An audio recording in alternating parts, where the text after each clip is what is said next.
Hello guys, welcome to my new blog. तो guys आज हम 10:30 बजे ब्लॉग स्टार्ट कर रहे हैं। तो आज बारिश हो गई, देख सकते हो आप।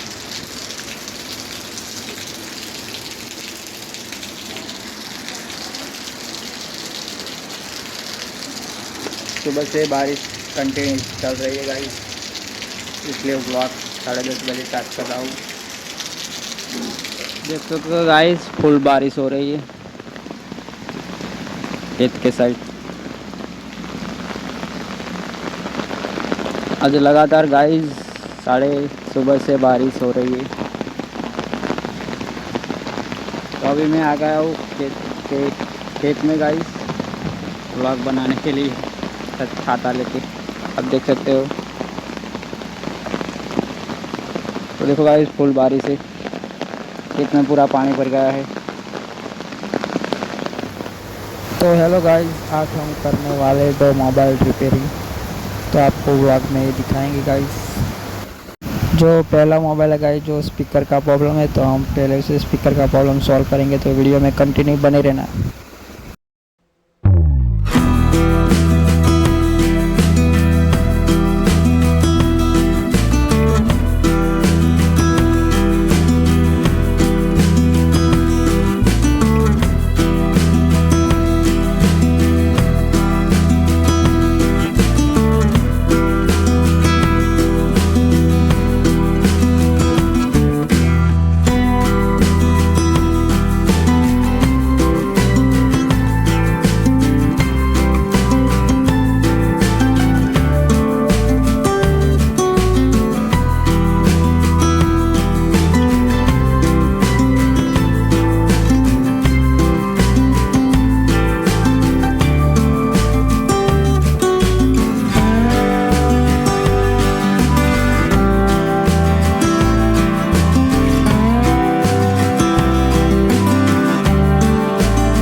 तो फाइनली गाइस, अब स्पीकर वाला मोबाइल कंप्लीट हो गया। तो अब दूसरा मोबाइल है वो, जो इसमें चार्जिंग नहीं हो रहा, तो हम उसको भी रिपेयरिंग कर देते हो। तो वीडियो में कंटिन्यू बने रहना, और नए हो तो फटाफट से चैनल को सब्सक्राइब कर देना।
फाइनली गाइस मोबाइल हो गया है, इसमें भी चार्जिंग हो रहा है, तो दोनों मोबाइल कंप्लीट हो गए। तो मिलते हैं अगले नेक्स्ट व्लॉग में। Thank you so much, channel को सब्सक्राइब कर देना।